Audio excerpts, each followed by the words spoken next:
O povo de Israel vivia um tempo de escuridão espiritual profunda.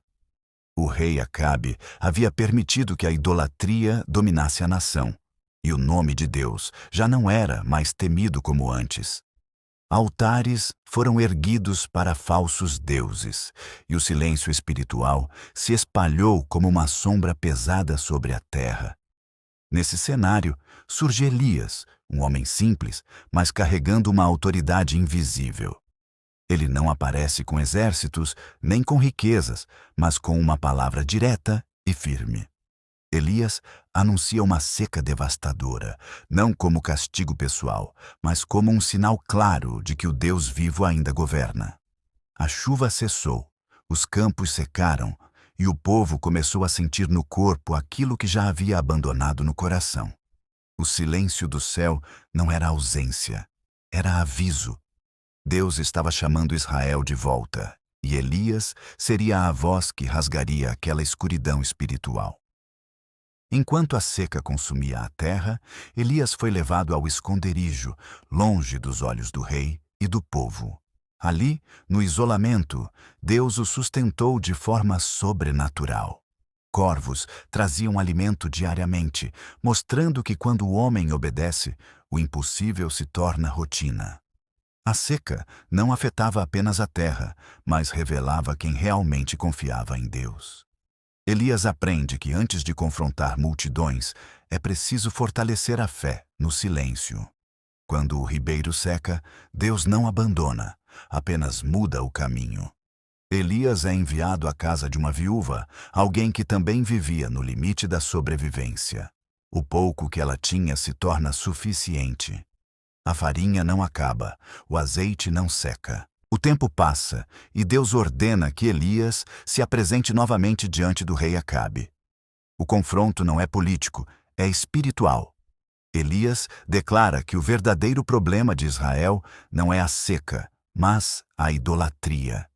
Ele propõe um desafio que ficará marcado para sempre. Um confronto público entre o Deus verdadeiro e Baal. O Monte Carmelo se torna o palco dessa batalha invisível. 450 profetas de Baal contra um único homem. A multidão observa em silêncio, dividida, confusa, temerosa. Elias deixa claro: o Deus que responder com fogo, esse é o verdadeiro Deus.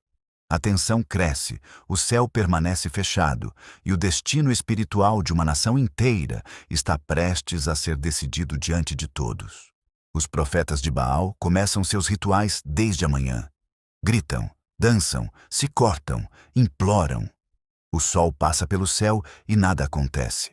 Nenhuma resposta, nenhum sinal, nenhum fogo. Elias observa e provoca, não por arrogância, mas para expor o vazio da idolatria. O tempo passa e o silêncio de Baal se torna ensurdecedor. Aquilo que prometia poder revela apenas ilusão. O povo começa a perceber que adorou algo que nunca respondeu. Quando chega a vez de Elias, ele reconstrói o altar de Deus, pedra por pedra, restaurando aquilo que havia sido destruído espiritualmente em Israel.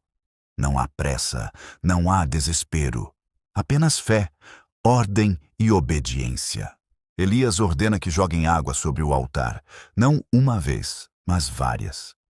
A lenha fica encharcada, o altar transborda e qualquer possibilidade humana de fogo desaparece. Tudo é feito para que não reste dúvida. Então Elias ora. Não é uma oração longa, nem gritada. É firme, direta, cheia de autoridade espiritual. Ele pede que Deus responda para que o povo saiba quem é o verdadeiro Senhor. No instante seguinte, o céu se abre. O fogo desce com força devastadora, consumindo o sacrifício, a lenha, as pedras e até a água. O povo cai com o rosto em terra. O silêncio se quebra. Deus respondeu, não com palavras, mas com fogo. Após o fogo, Elias declara que Deus voltou a ser reconhecido em Israel. A idolatria é exposta, o engano cai, e o povo entende que havia trocado o Deus vivo por algo morto. Logo depois, Elias sobe ao monte para orar novamente. A seca que havia começado por uma palavra, agora terminaria por uma oração. Ele se curva, insiste, persevera. Uma pequena nuvem surge no horizonte, quase imperceptível. Mas Elias sabe, aquilo é suficiente. Em pouco tempo, o céu escurece, o vento sopra e a chuva cai com força. O que parecia esquecido por Deus era, na verdade, preparado por ele. A restauração começa quando o povo volta a reconhecer quem realmente governa. A história de Elias revela uma verdade poderosa. O silêncio de Deus nunca é ausência, é preparação. O fogo não caiu até que o altar fosse restaurado. A chuva não veio até que o povo reconhecesse o erro. Elias não venceu por força, venceu por obediência. Quando o homem permanece fiel, mesmo sozinho, Deus responde de forma pública e inconfundível. Essa história não fala apenas do passado, fala do presente.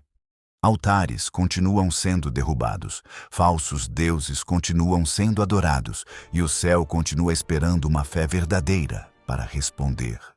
O mesmo Deus que respondeu com fogo e chuva ainda observa quem está disposto a se posicionar, mesmo quando todos os outros escolhem o silêncio.